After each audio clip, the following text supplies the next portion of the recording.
Hello comrade family. So here I am Nare Fatima. I hope you are doing well. So यहाँ पर हम कर रहे थे first year BCom semester first का बिजनेस इकोनॉमिक्स एंड आज का टॉपिक है हमारा techniques of investment appraisal.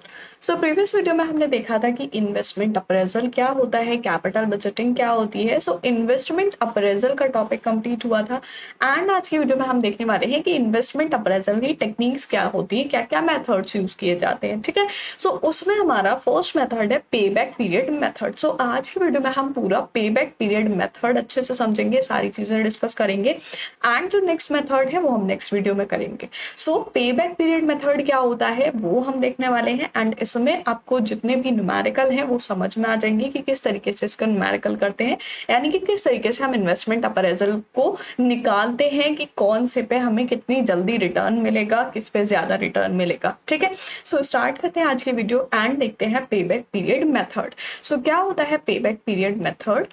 It helps to calculate period within which initial investment or entire cost of project would be completely recovered. So देखो ये किस चीज में हेल्प करता है, जो हमारा पीरियड है, मतलब एक टाइम पीरियड जो होता है जिसमें इनिशियल इन्वेस्टमेंट या फिर जो भी कॉस्ट लगी है उस प्रोजेक्ट में वो पूरी तरीके से रिकवर हो जाए। ठीक है, पे बैक मतलब कि जितना हमने पे किया था वो हमारे पास रिकवर हो गया है।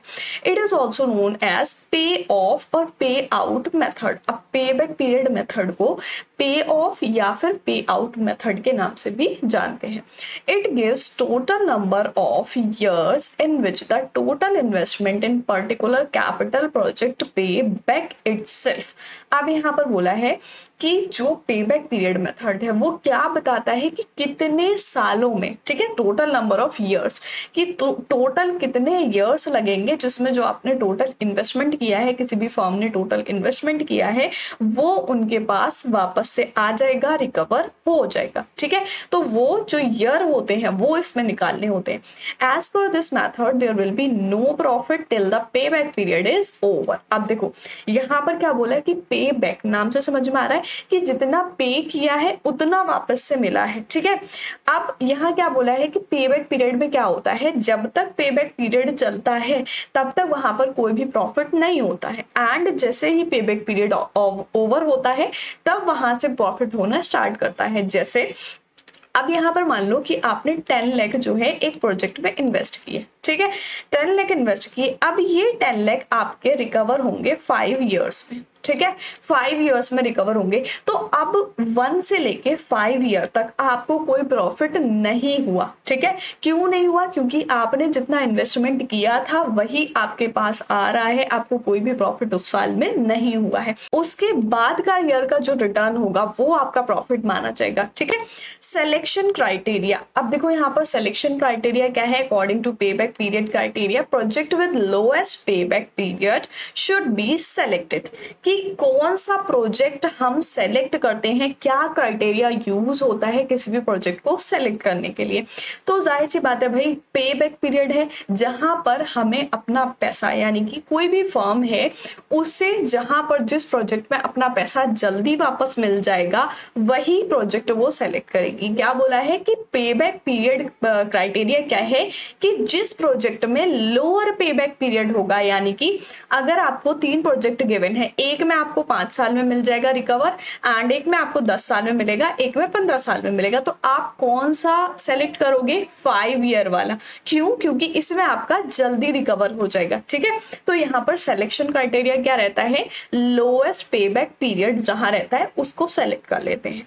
Following method are used to calculate pay back period. अब पे बैक पीरियड जो होता है उसको किस तरीके से कैलकुलेट कर सकते हैं कि कोई एक पर्टिकुलर प्रोजेक्ट है उसमें कितना पे बैक पीरियड रहेगा, कि कितने सालों बाद वो सारा रिकवर होगा।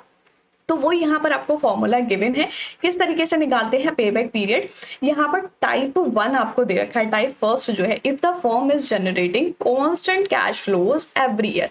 देखो पहली कंडीशन ये मानी है यहाँ पर कि कोई भी फर्म है अगर वो कांस्टेंट कैश फ्लो करती है, हर साल कांस्टेंट कैश फ्लो जनरेट करती है। कैश फ्लो मतलब कि cash inflow and cash outflow, ठीक है।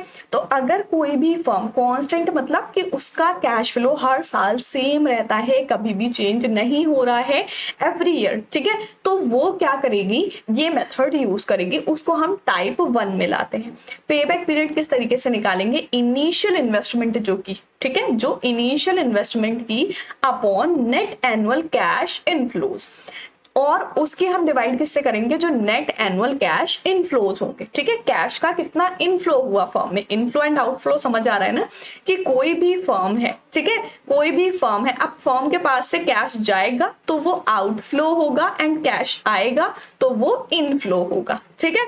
तो फर्म के पास नेट एनुअल कैश इनफ्लो कितना हुआ और इनिशियल इन्वेस्टमेंट उसने किसी भी प्रोजेक्ट में कितनी की थी, उन दोनों चीजों से हम पेबैक पीरियड निकालेंगे। सो देखते हैं किस तरीके से निकालेंगे।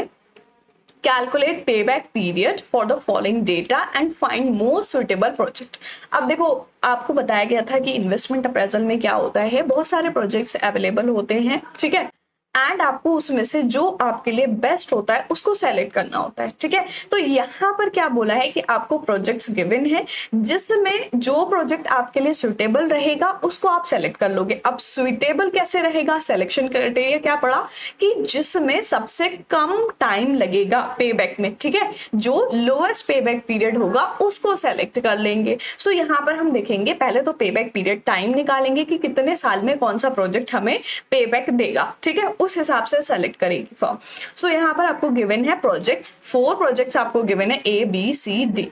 देन आपको इनिशियल इन्वेस्टमेंट गिवन है रुपीज में। देखो, इनिशियल इन्वेस्टमेंट जरूरी है, फॉर्मूले में बोला था। इनिशियल इन्वेस्टमेंट क्या बोली है, कांस्टेंट है यहाँ पर 30,000। चारों प्रोजेक्ट्स में जो है कि भाई आपको 30,000 इन्वेस्ट करना है, चाहे वो किसी भी प्रोजेक्ट में हो। ऐसा नहीं है कि अगर आप ए प्रोजेक्ट में इन्वेस्ट करोगे तो 30,000 करोगे, बी में करोगे तो 40,000 करोगे, ऐसा नहीं है। फर्म का एक बजट बना हुआ है कि इतना उसको इन्वेस्ट करना है, तो चाहे प्रोजेक्ट कोई सा भी सेलेक्ट हो, उनको इनिशियल इन्वेस्टमेंट सेम रहेगी, ठीक है।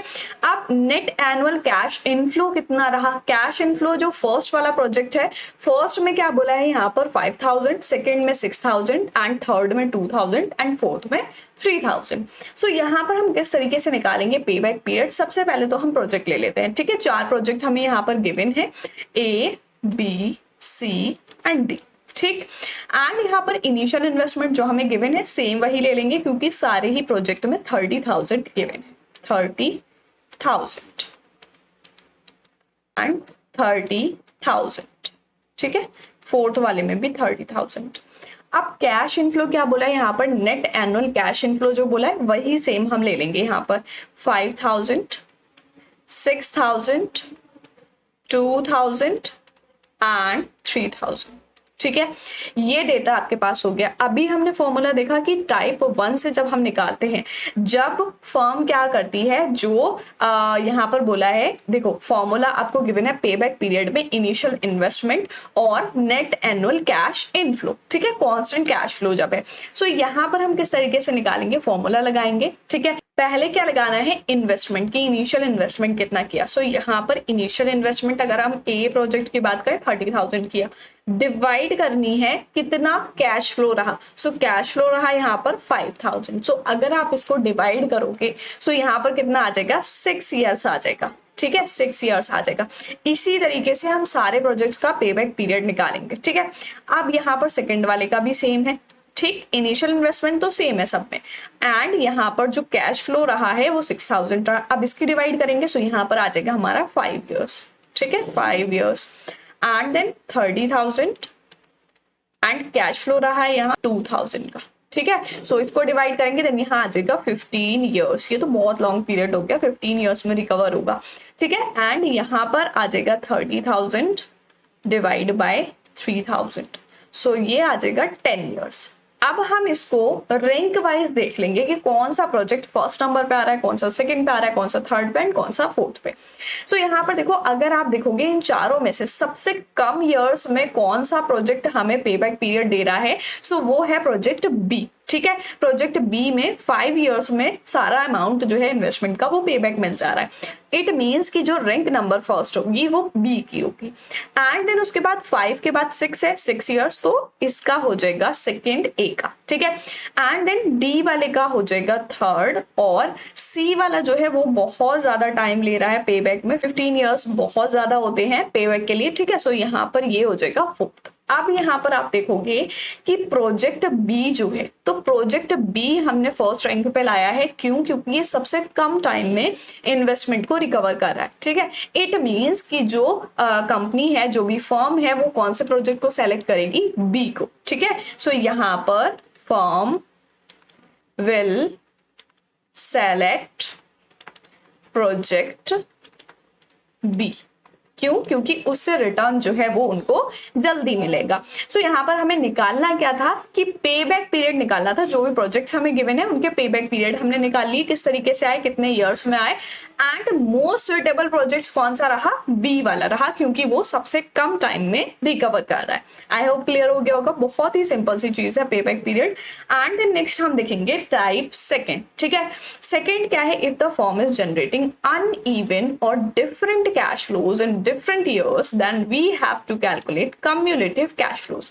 अब यहाँ बोला है भाई कि जो आपकी फर्म है वो कैश फ्लोज अगर अलग अलग ईयर्स में अलग अलग कर रही है, ठीक है।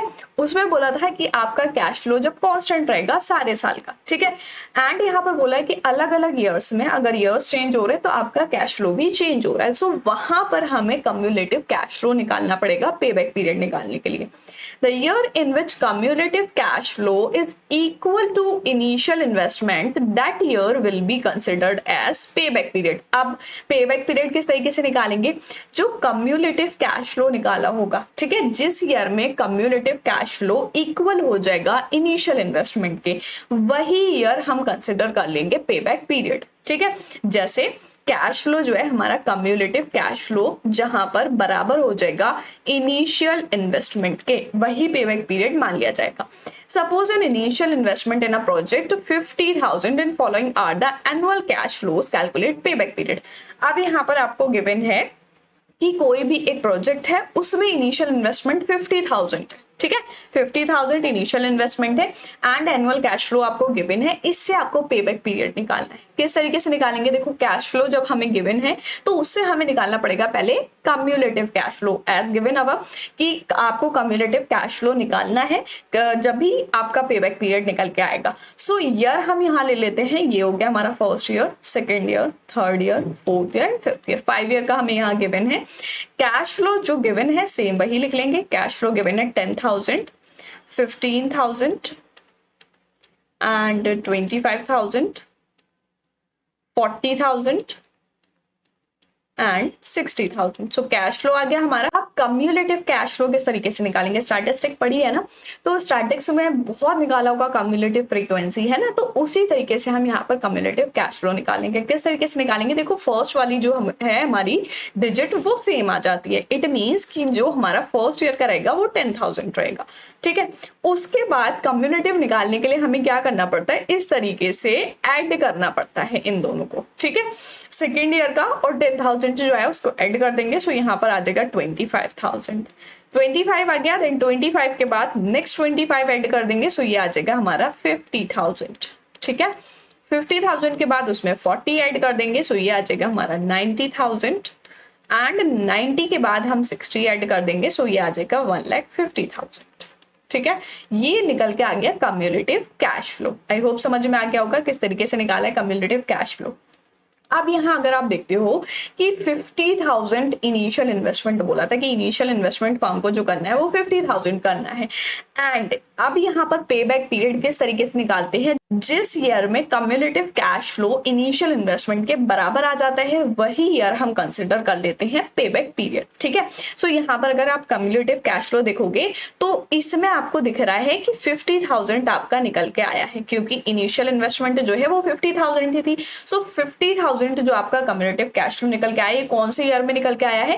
थर्ड ईयर में निकल के आया। इट मीन्स कि आपका जो प्रोजेक्ट होगा वो थर्ड ईयर वाला यहाँ पर बोला है कि 3 इयर्स जो है वो आपके पे बैक पीरियड हो जाएंगे प्रोजेक्ट में। इट मीन्स कि आपका जो इनिशियल इन्वेस्टमेंट है वो 3 इयर्स में रिकवर हो जाएगा।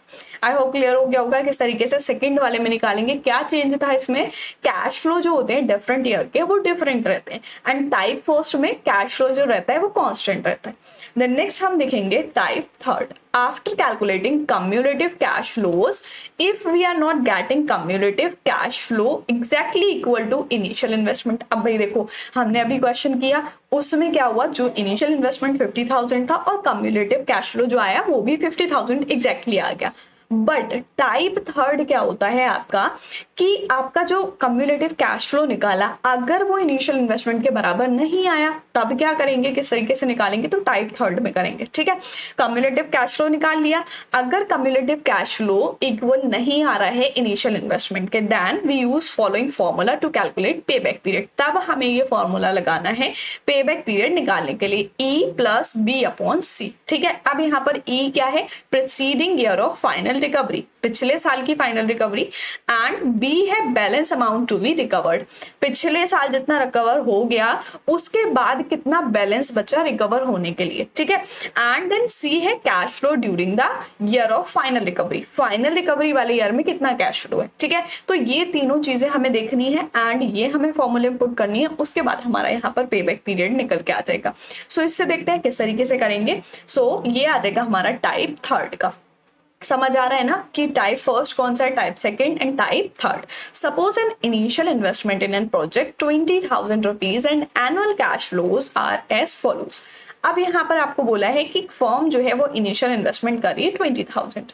अब कैश फ्लो निकालना है, कम्युलेटिव कैश फ्लो निकालना है, कैश फ्लो तो आपको गिवन है, कम्युलेटिव कैश फ्लो निकालना है। तो कम्युलेटिव कैश फ्लो में अगर 20,000 नहीं आता है, एग्जैक्टली सेम नहीं आता है, तब हम वो फॉर्मूला पुट करेंगे। ठीक है, सो यहाँ पर हम ईयर ले लेते हैं, first, second, third, fourth and fifth. ठीक है, एंड कैश फ्लो रहेगा 4,000, 6,000, 9,000, 10,000 एंड 14,000। सो ये तो कैश फ्लो हो गया। कम्युलेटिव कैश फ्लो जैसे पीछे निकाला उसी तरीके से निकालेंगे।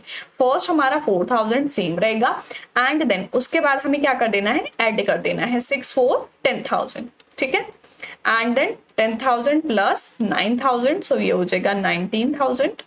19,000 में 10,000 ऐड कर देंगे, सो ये हो जाएगा 29,000। 29,000 में 14,000 ऐड कर देंगे, सो ये हो जाएगा 43,000। ठीक है, अब ये आ गया कम्युलेटिव कैश फ्लो। अब देखो यहाँ पर इनिशियल इन्वेस्टमेंट आपको गिवन था 20,000। सो अगर कम्युलेटिव कैश फ्लो देखते हो उसमें 20,000 कहीं भी नहीं आया। ठीक है, नहीं आया ना, क्या आया है यहाँ पर 19,000 आया है।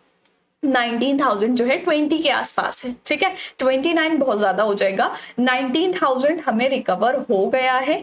अब बैलेंस कितना बचा है, 1,000 बचा है, 1,000 बचा है। ठीक है, तो अब हम फॉर्मूला पुट करेंगे, एंड यहाँ फॉर्मूला जैसे हमें गिवन था वही लगा लेंगे, E + B/C।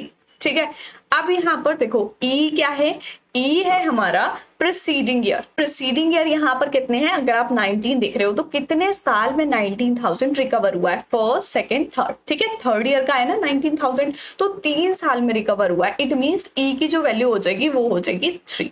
ठीक है, 3, एंड इसमें प्लस करना है B।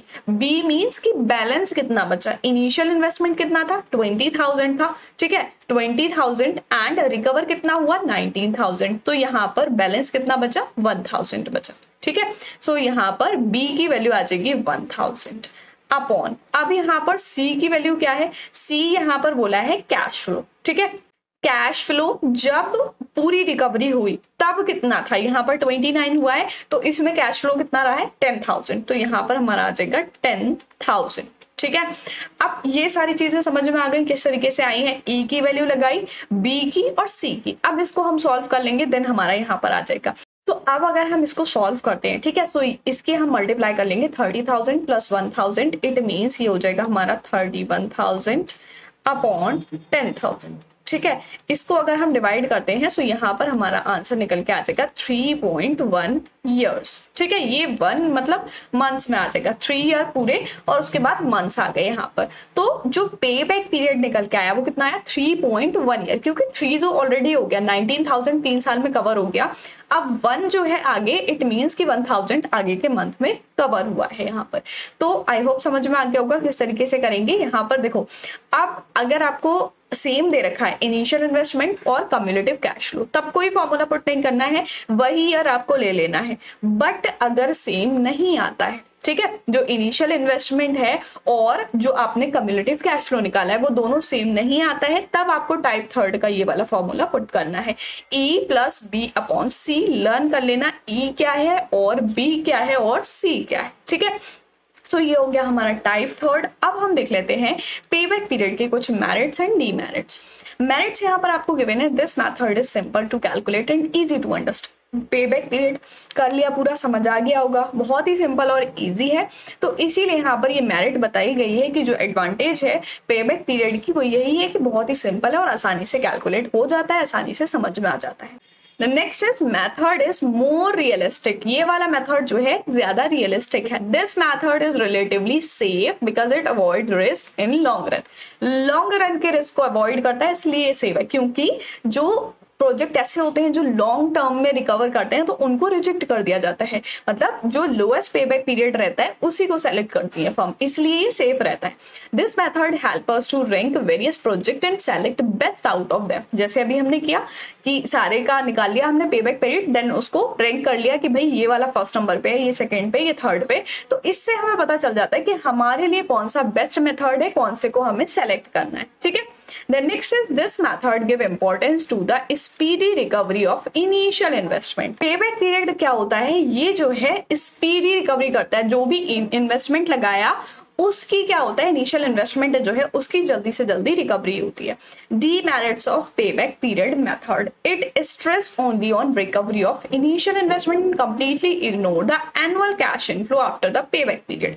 अब यहाँ क्या बोला कि पेबैक पीरियड में क्या होता है, ये सिर्फ ये चीज पे फोकस करता है कि जो इनिशियल इन्वेस्टमेंट लगाया है वो रिकवर हो जाए, उसके बाद मतलब नहीं है कि कैश इनफ्लो कितना रहता है कितना नहीं रहता है। The next is this method oversee the interest. Interest को ओवरसी करता है। ठीक है, this method ignore time value of money. इसमें टाइम वैल्यू ऑफ मनी नहीं होती, टाइम वैल्यू ऑफ मनी को ये मेथड इग्नोर करता है। ये कुछ डीमेरिट्स हो जाएंगे। सो ये था हमारा पेबैक पीरियड, जिसके बारे में हमने पढ़ा टेक्निक्स ऑफ इन्वेस्टमेंट अप्रेजल में कि पेबैक पीरियड मेथड क्या होता है, कौन कौन से टाइप इसमें हम यूज करते हैं, किस तरीके से हम निकाल सकते हैं पेबैक पीरियड मेथड, उसके मेरिट्स और डीमेरिट्स। आई होप आप लोग अच्छे समझ आ गए होंगे। नेक्स्ट वीडियो में करेंगे हम नेक्स्ट मेथड। मिलते हैं नेक्स्ट वीडियो में, तब तक के लिए गुड बाय।